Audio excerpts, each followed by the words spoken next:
Welcome back to FightCast, the best MMA talk show, period. I'm your host, Darian Terry, and I wanted to go ahead and speak with you about UFC Fight Night in Denver that just went down. Man, UFC Fight Night in Denver was pretty epic. It was a pretty epic night for the UFC. Really, it was a pretty epic night for Mrs. Shevchenko. And I just got these new goggles right here. I just got these new stunner shades, so I wanted to go ahead and floss them on video. So if you're asking, oh, why is he wearing the Vids? Why is he wearing those? Yeah, because they're awesome. That's why, because they're awesome. So, just a little bit of what went down, because I'm still trying to I want to get like my camera set up like perfectly. I hate having like any kind of bad camera thing going on. Exactly right there. Bam! Look at that. That's some goodness. So yeah. About this whole show. About this whole Let's put these like right here. Hold on. Yeah. I'm gonna do it. I'm gonna do like a little bit with them on, a little bit with them off, and stuff like that. Okay. Actually, I like this look better. Let me take these like bam. Look at that. Oh wait, no, they're off because of my hair. Okay. We're gonna set these like right here. Bam. All right. So. UFC Fight Night, Shevchenko versus Pena. Pena was doing pretty well before she got dominated with that armbar. I thought that she had a great show out. Basically, she was like exerting a lot of energy and just kind of bum rushing Valentina. I thought she was kind of bum rushing her a little bit. I thought that she should have chilled back a little bit more, but she just wanted to make a statement. She was trying to go ahead and just go lights out on her. And I think that's the reason why she got kind of caught in that armbar, because it happened so fast. It wasn't like, it was more of like, blink, it was more of like one of those armbars where it just comes over you. And the thing is about it, Shevchenko, she was able to lock in that armbar in flawless timing. And the thing is about it, not just lock it in, but roll into a finish. She had already strained it out as soon as she went ahead and engaged on it. And as soon as she went ahead and initiated it, she already went ahead and went straight back style and go ahead and rolled against it. That's what messed Pena up. That's what wasn't in Pena's favor. If she would have just stayed there and tried to go ahead and kept the armbar at that format, the fact is that she went ahead and rolled under with it. That's what messed things up pretty much there for Pena. Pena wasn't able to go ahead and there was just no defense at that point. It literally wasn't. It really wasn't. It's just no defense at that point whatsoever. And if you're able to go ahead and get an armbar, and if you're able to go ahead and go strictly for the finish, bam, immediately like that, man, hey, Shevchenko, she has got a lot of talent, man. She's got a lot of talent. She's got a lot of things that she can go ahead and bring to the table at 145 pounds at bantamweight. I think that, how they had news coming to ring out there, and I think it's just due. I think that she's due for that match. That'd be a great matchup.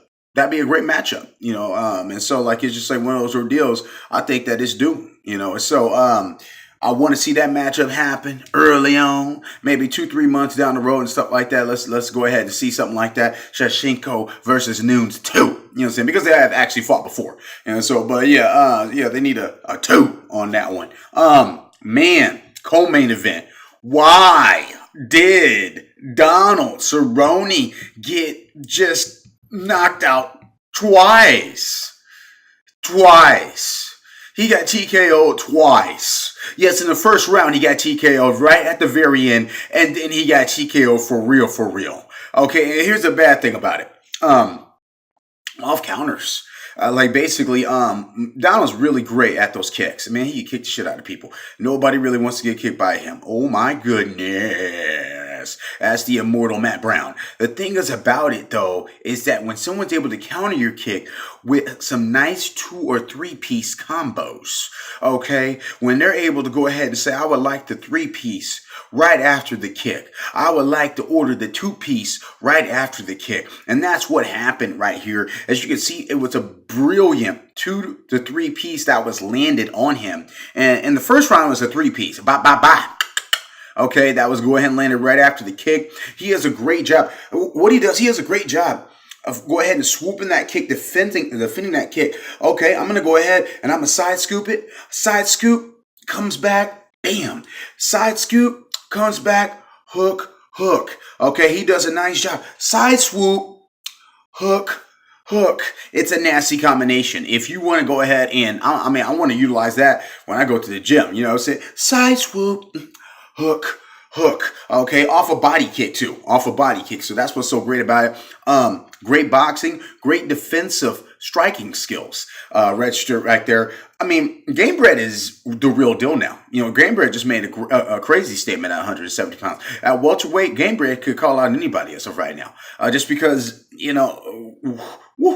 a knockout over the great Donald Cerrone, who's been running through welterweight, who has been no one has touched him at welterweight ever since he's came up there. And so yes, put Gamebred up against anybody. Okay, Gamebred is Gamebred for a reason. I think that obviously before this fight, he was having these little close calls and stuff like that. It seems like he broke that curse, basically with that win over Jake Ellenberger, and now he's just on this swag route where he's just knocking people's heads off and asking for names later on. Okay, betting Dana White saying, "Hey, I want 200 G's." Okay, these kind of ordeals, man. He's trying to call his own shots now, which is great. I think the move with the 170s was perfect for him. I think that basically he just looks himself, looks more comfortable out there. And just a confident guy going in there. Oh man, how about them heavyweights? How about Andrei Arlovski getting turned around like a young James Brown out there? How about Francis Ngannou? This dude hits like a cannon. He hits you like an abusive husband. This guy is a bad news bears for anybody in heavyweight. Anybody. He's bad news bears. No one wants to. And the thing is about it, though, he wasn't even loading up for that. He didn't even load up. Francis just hit so damn hard. He's got bricks. And so he just hit so damn hard. He didn't even load up. Arlovski got turned around and went into a fetal position like there was a fire. It was horrible. It was crazy to watch. First round KO. Man. So here's the thing with Francis Ngannou. As of right now at heavyweight division, call out anybody. That division is so weak, basically inside the top 10. Call out anybody. There's really no one that has. Outside of Junior Santos and Cain Velasquez and of course Stipe Miocic, there's really not too many people in the heavyweight division that are just, oh man, like, I can't wait, this guy's amazing. Like, that just doesn't happen anymore. Okay, and so it's like one of those things where you get okay, Stipe can knock out anybody with those hands, okay? Stipe and Francis Ngannou would be a great matchup. If Stipe was to go against Francis Ngannou, that would be a matchup of who gets hit worse first. And I would love to go ahead and see that type of matchup. Okay, who gets hit worse first? So hopefully they'll put together a little Ngannou Stipe Miocic match. I want that to happen really fast. Because I know Mark Hunt's about to do something with Andre or Alistair Overeem, and so but Alistair, you saw what Stipe pieced him up, made it look simple. Same thing would happen with Mark Hunt if Stipe went against Mark Hunt. Stipe needs new competition. He needs new people. He needs fresh bodies. And not that Francis is a fresh body, not just a body. Francis is a competitor. Okay, and so we got to go ahead and look at it like that. Francis is a straight competitor. Also, oh man, I did not know too much about Knight before he took on Alex Caceres. This guy is a gamer. Okay, like, this guy is a gamer. Oh man, his submissions are sickening. Jason Knight is 18-2 for a reason. Okay, so like literally, like I look at that kind of stuff, man, it was just like, damn, so it was, yeah.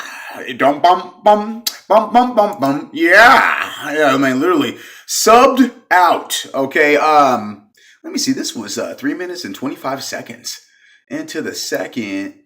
Winner by submission. Yeah, 3 minutes and 25 seconds into the second. It's 2 minutes. It says two. Wait.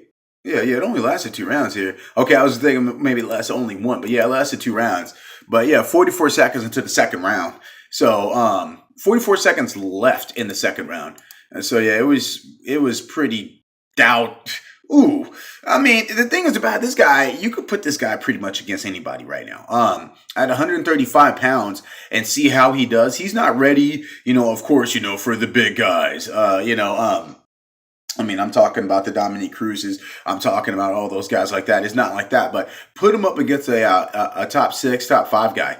And basically, we're going to go ahead and see a great performance out of him. If he trains hard, if, Yair, for instance. This is at 145s? 135s. I believe Jason Knight. I'm pretty sure this is at, hold on. I'm about to put this in because I want to see it real quick. If it was at bantamweight or feather. Alex Caceres versus Jason Knight. Alex Caceres versus. This is why you use the internet. The internet.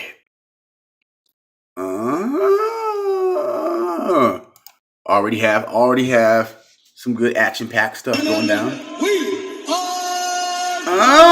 Don't you just love that when that happens? Pepsi Center in Denver, Colorado, for Fox UFC Fight Night, Shevchenko versus Pena. And now, this first 3 rounds. Gotta hear this intro. UFC this intro's nasty. Introducing first. Oh, it's featherweight. Featherweight. Out of the blue corner, a freestyle So, fighter. yeah. Record, 18 wins, 2 losses. He stands 5 feet 10 inches tall. Put him against anybody. 145 and 1/2 pounds. Fight. Put him up against anybody. That's what I say. Okay. He took this back with precision. He took his back with such grand precision. Okay, and the thing is about it, he not only took his back. Okay, he also has a triangle. He has a triangle guard in. He has a triangle. He figure forward the body so nicely. And the figure 4 is just nasty. At 5 foot 10 inches, at 145 pounds, he'll be able to go ahead and fight against anybody. I want to see him against him against Holloway. But at the same time, Holloway got to finish that business with old boy Jose Aldo. But man, he's just such control. Such control. Great fight right there for Jason Knight. Great things to go ahead and come for him. As you can go ahead and see, the card was pretty packed. Basically for the main card matchup. Okay, so main card matchup right there, man. I mean, Arlovsky, he got to hand it to him. Francis he's the new up and comer at heavyweight. Oh shoot, we got Masvidal. Oh, he's ready for everybody. He's game bred. I think you put him up against a nice top 4 guy and see exactly what happens, man.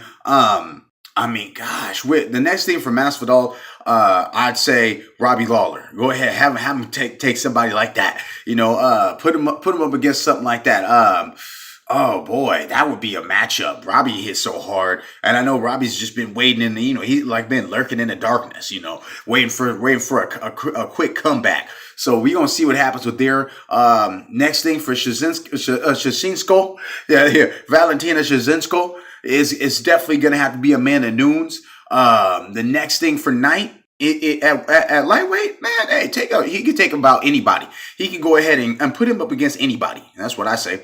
And so, I mean, the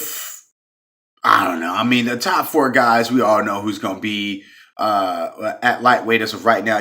Basically with the whole Jose Aldo needing to go ahead and fight Max Holloway.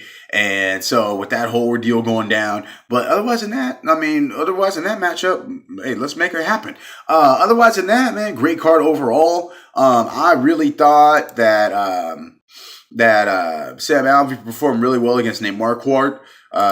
Same thing with Souza. Rafael Souza, I have to watch that fight again, man, because he did win by decision. A lot of people kind of aimed it the other direction. But yeah, it could be, it is what it is. At the end, I'm looking at the total strikes right now, and out of, there was 39 landed for Rafael Santiano, and there was 52 significant strikes. This is why basically it was contested, but it was a very controversial decision. is because Aljamain Sterling landed 52 significant strikes. Okay, and Rafael Assunção landed 39. The thing is the output. Assunção actually landed 38% significant strikes to 30% significant strikes. Sterling landed more significant strikes, but he was just throwing a lot of punches. He threw 172 punches to 101 significant strikes. And so it's one of those things, man. But yeah, that never leaving the hand of the judges, as they say. That's what they be saying, stuff like that. But great fights all together, guys. We're gonna go ahead and stay tuned. For the following events are going to be coming up. As you know, the Korean Zombie is going to be coming back live on Fox Sports 1 against Dennis Bermudez. He has his own cooking show too. Also, Holly Holmes coming back in. She don't need to lose again. We need to go ahead and get that comeback. Okay, Ronda Me coming her way, and so that's going to be the next pay-per-view. And so we're going to go ahead and keep it covered for that FightCast, the best fight show, period. Come see me again, baby. We're going to go ahead and talk about a little bit more about Conor. Because as you can see, he's chasing that dream, chasing that Floyd, chasing that 49-0. We're going to see if he actually gets it or not. And otherwise than that, man, stay tuned. FightCast, hosted by Darian Terry. We'll talk to you soon, baby.